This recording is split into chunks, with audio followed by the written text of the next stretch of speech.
who can go out there and change Kenya. Senator Matangi, come in, and we know Jubilee is expected to the NDC as well, possibly joining Azimio on the cards as well. How do you expect this to play out? And many remember Jubilee nominations 2017. Yes. This time around, what can we expect? Maybe, Wahiga, allow me just to make two quick comments. First, on two past issues, very, very briefly. On one, the first issue that we're discussing there on social welfare, because when Senior Counsel was closing his remarks, he mentions about that balance between the two.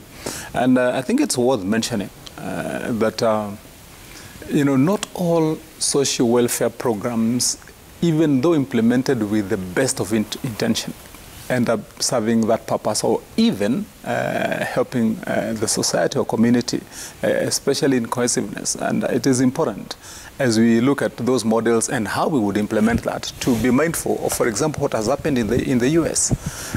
Wahiga, the difference, the chasm, the rivalry, the racism, you find that is so profound, like, for example, in the US between the blacks and whites, is affiliated and associated mostly to the social welfare program in the US. Actually, most people in the white community feel that the black community are unfair beneficiaries through a process whereby they work and others benefit through a social welfare program. So I think even as we implement, it is important that we also look at it, that we are not creating a scenario in community whereby some will be feeling that we are a class that's supposed to work and another class that is supposed to benefit. And then secondly is on that issue of the BBI.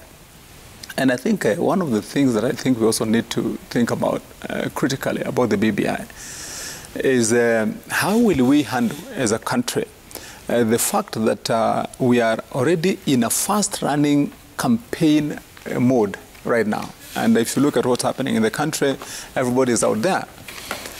If, for example, the BBI ruling is given by the Supreme Court tomorrow, and as Wakili says, quite intelligently, because I think that might be what would happen, that you have give and takes within that process. And some of the earlier negations are said, yes, it is okay that indeed this process could have proceeded this way, and already we are campaigning. How is the country and, for example, the political class likely to behave? Will we have people asking for then start implementing?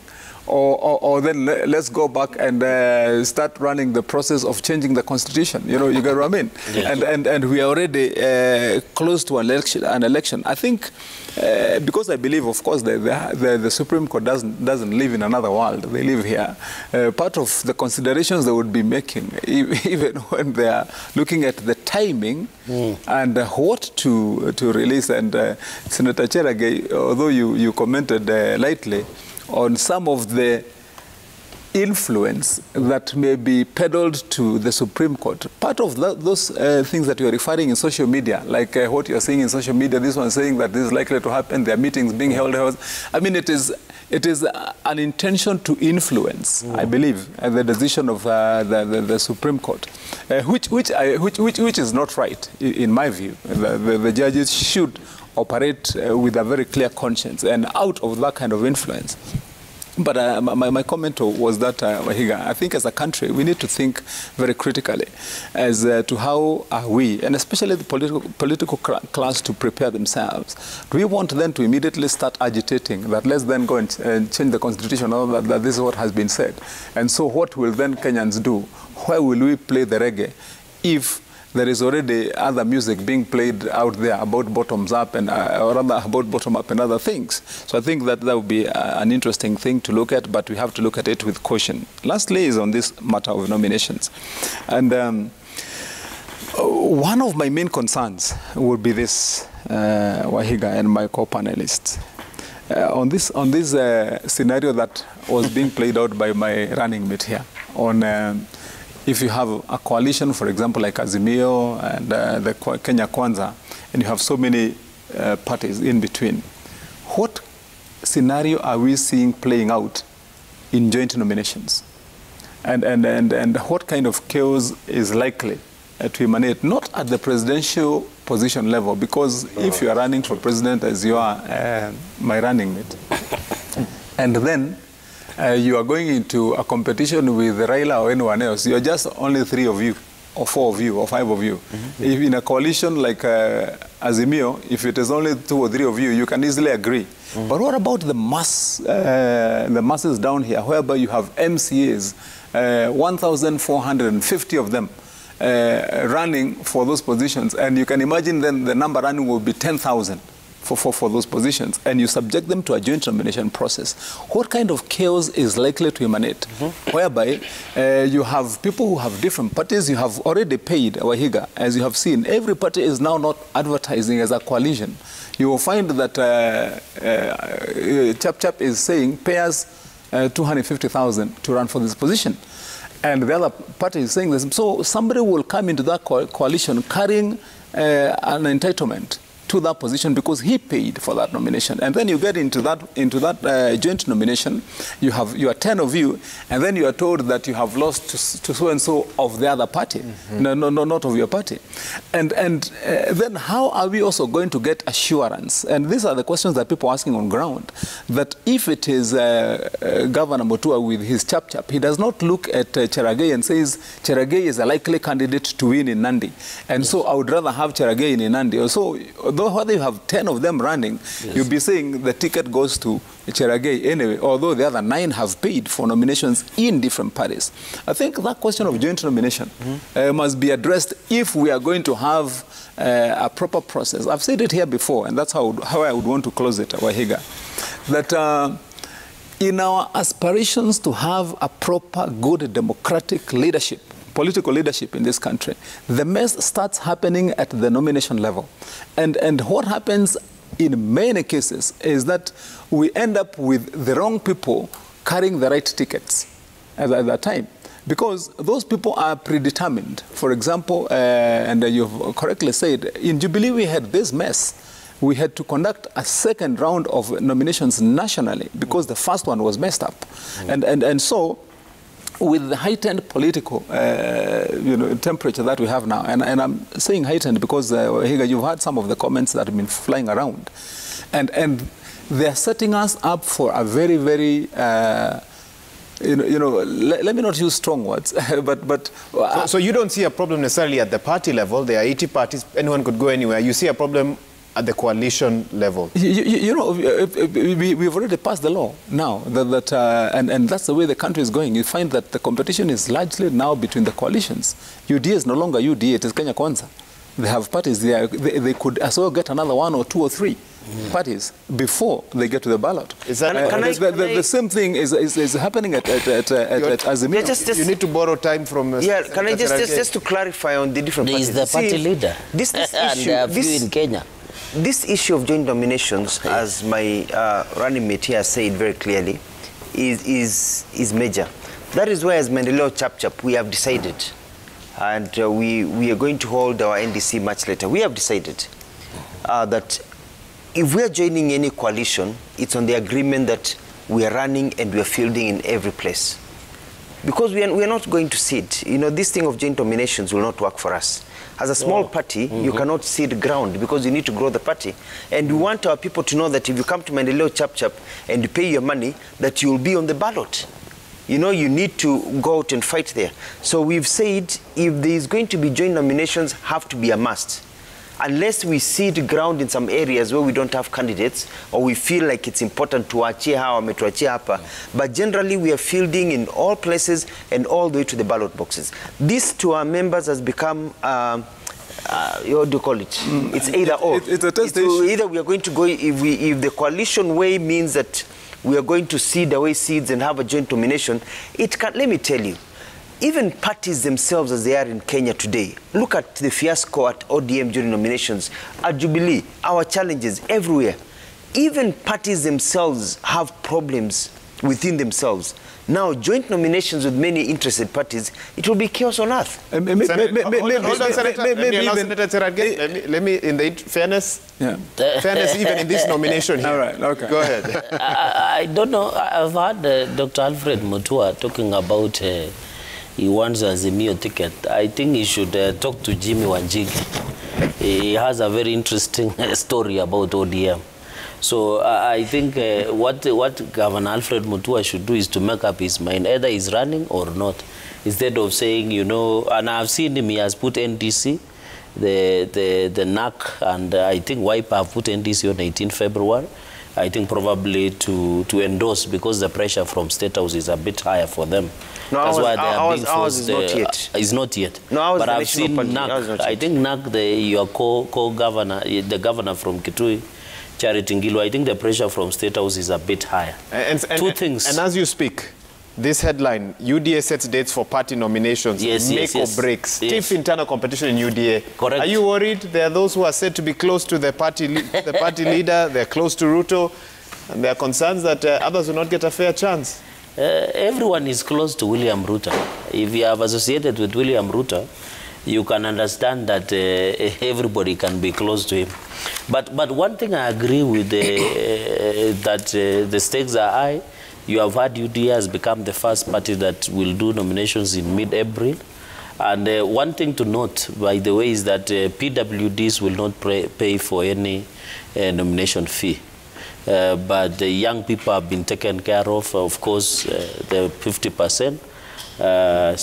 And I think the deadline is 28 February, where anybody who intends to run. And of course, as my brother said here, the registrar of political parties and the IBC must submit towards the end of April.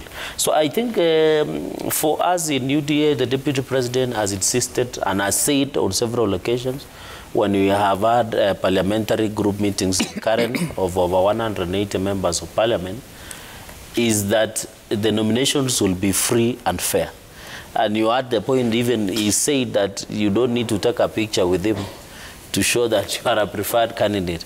You need to go to the ground and campaign there. I know the stakes are high. You know, for us who are in UDA, it's one of the, as you can see, the popularity in the country is very high. So UDA will have a very stiff competition, especially for its tickets. And therefore, we hope that the process will be transparent, will be fair. And as a leader and as a member of UDA, we hope the people who deserve to get nominations be given. Because, by the way, the danger of giving nominations to the wrong person or any political party doing shambolic nominations, the rise of independent candidates will keep rising. The way we saw in 2013, 2017, some of the seats that Jubilee lost, or even other parties like ODM, is because there was a shambolic nomination process. So I hope political parties can borrow the script and ensure that the political, and it is good we have a party leader on this set, and he has given us undertaking that the nomination process should be free and fair, so that if Cherargei gets the nomination certificate of UDA, let it be the voice of the people, so that the party does not need to struggle by fighting allegations of rigging somebody or else. So as UDA, we have had several occasions as leaders, parliamentary group meetings, we have had several caucuses, even aspirants, as we talk, the United Democratic Alliance Secretariat and National Elections Board are going around the country, assuring and talking to aspirants. So the stakes are a bit high, but we hope all it will go well. You think the stakes are high for Prof? Of course, you know ODM, and you know ODM, by the way, I don't know whether Prof has learned the tactics of being in ODM, you know, and I hope he can learn. I hope those guys don't take him on a rough path.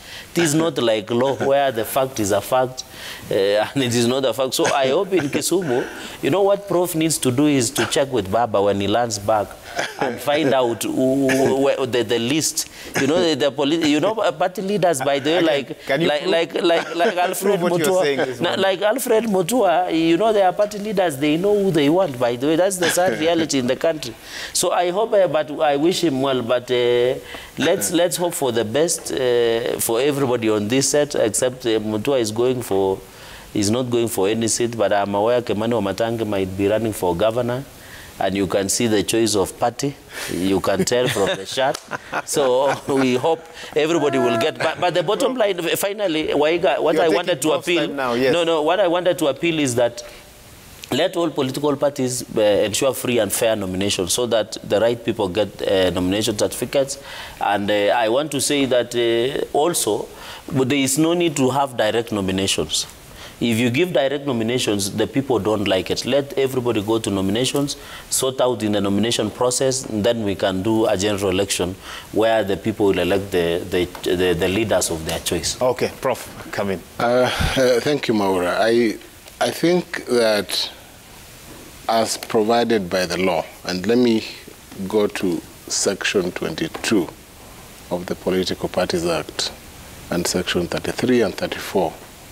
You can tell he's not referring to any book. Eh? He's just filed it. He's just filed it. On the role of the registrar. And I could go to Section 22FE, which gives the registrar of political parties absolute control over the process of nomination, and that enjoins political parties to share party lists and to tell the registrar what modes they would use.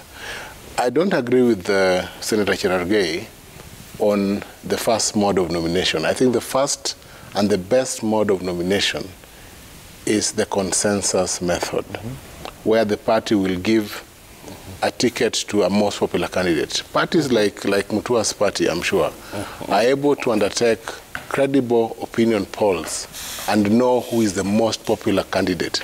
And they can do this over time. And often when they do credible opinion polls, they will never go wrong. And that is how you avoid nomination fiascos. That is how you avoid discontent.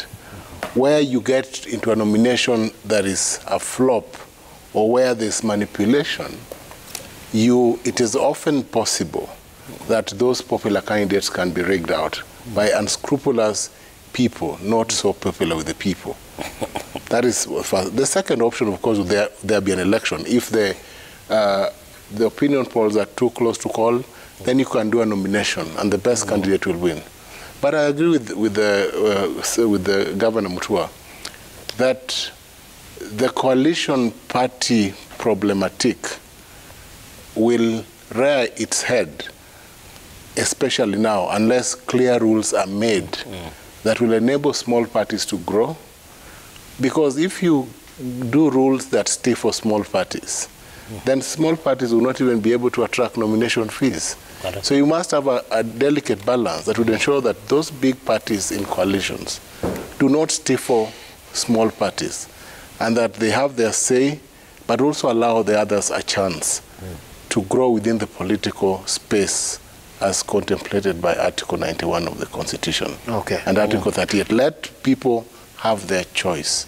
I believe the Azimio coalition must be working on its rules. And gladly, in the amendment to the Political Parties Act, the time frame for depositing agreements has been reduced to 4 months. So at least they have time to work on the rules. But at least every party in a coalition would have a chance, a space in the coalition, so that you don't sniff out control and power out of those political parties. Okay, thank you, Prof. Can I before I get final thoughts, let me look at feedback that we have. This is what Kenyans are saying this morning. Then I'll give you a chance, Governor, and even Senator wanted to say something. This is what Kenyans are saying this morning. Let's put those up. These are your tweets and your SMSs. Okay, let's see. Let me see. Charlo Ward Rossi, you say conducting party primaries will be a headache to most big parties. Some regions having a certain party ticket is as good as being declared on the 9th of August this year. Strong candidates will get direct party ticket, which is good. Okay, that's Charlo. Engineer Lazaro, you say party primaries will be a thorn in the flesh for both Azimio and UDA. Their ever-growing numbers of aspirants will give them real headache. Otherwise, Senator Cherargei shouldn't put words in the president's mouth. No one knows the agenda of... Senator Cherargei. Yeah, not Cherargei. Thank you for that correction. No one knows the agenda of Sagana 3. Thank you, Senator. Kiswi Philip, the truth is there are some few families amongst us who are hurting big time economically and establishing a system where the same can access social welfare support, which will be highly welcome. Okay.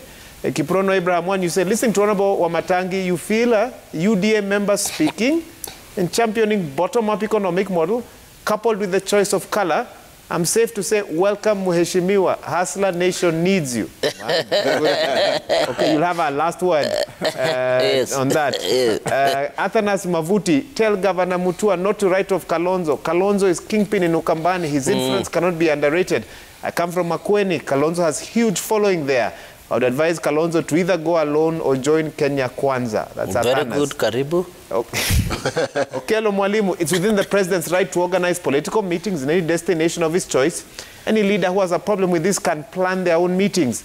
The president's latest move seems to be sending strong shockwaves through the spines of Kenya Kwanza. All right. Kiguru Kimani, President Uhuru should be gracious enough, prepare handover notes and bid farewell, allow Kenyans to peacefully select a leader of their choice without coercion.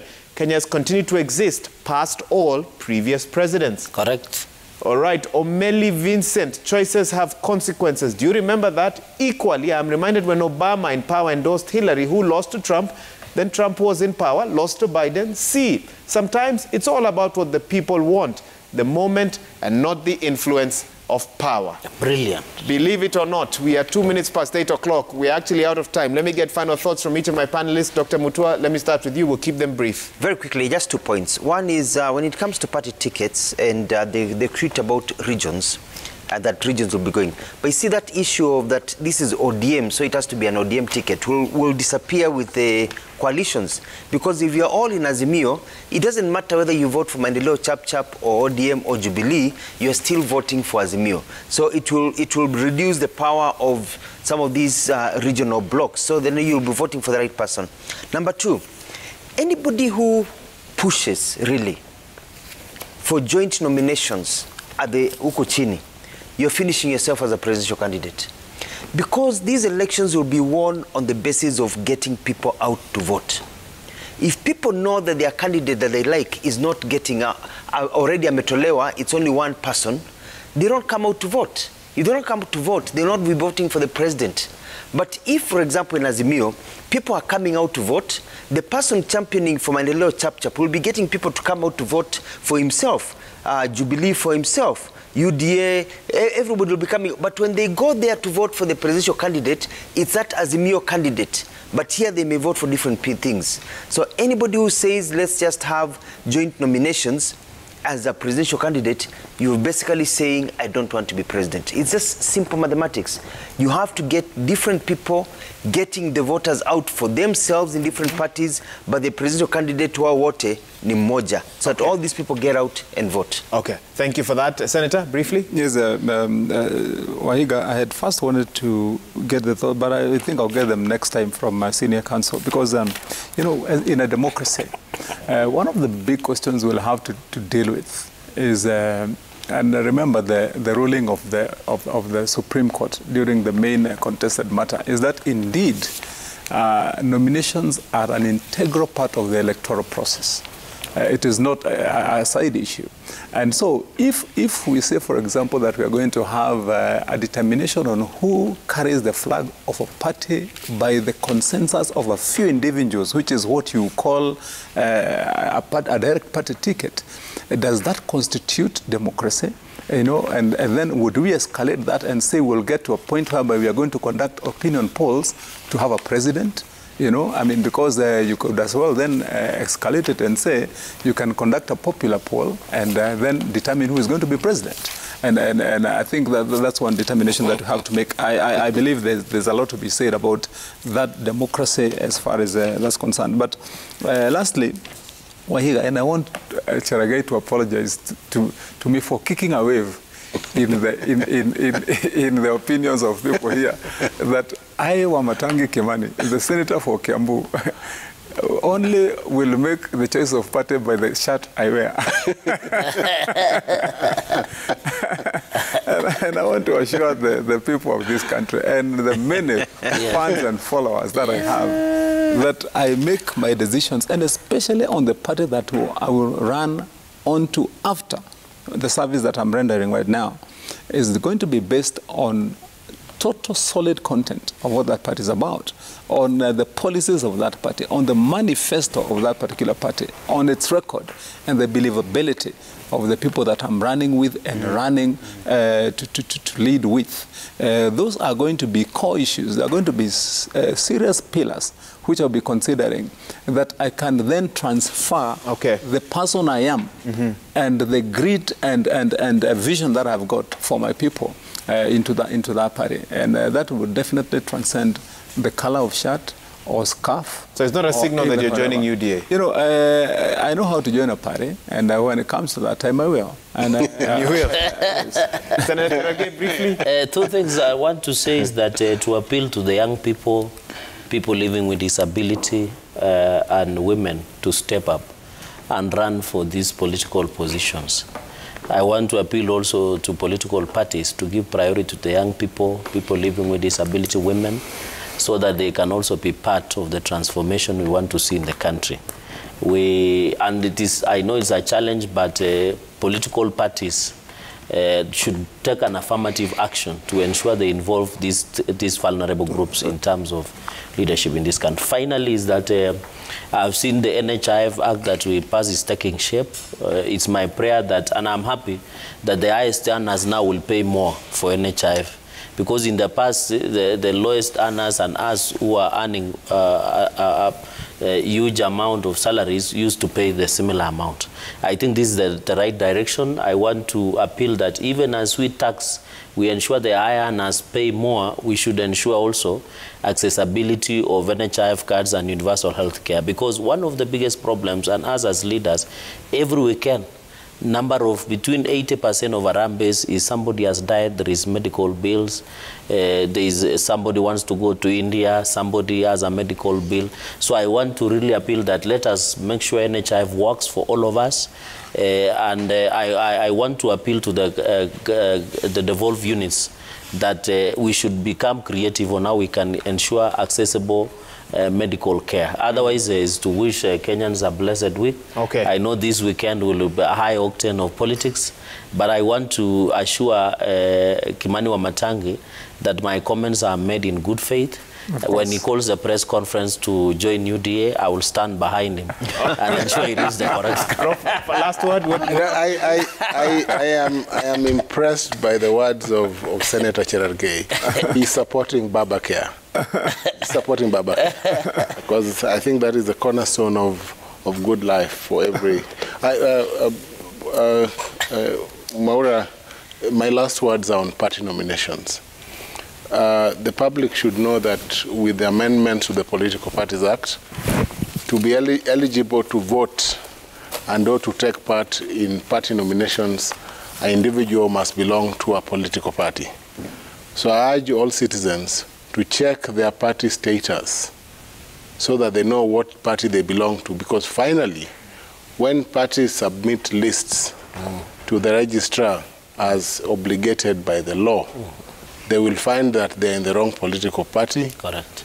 And they will be unable to take part in the elections. Primaries or the nominations, and will be locked out. And if you're locked out, then the exercise of your right to a political choice under Article 38 will be infringed out of failure to check your status. So everybody, please confirm what party you belong to.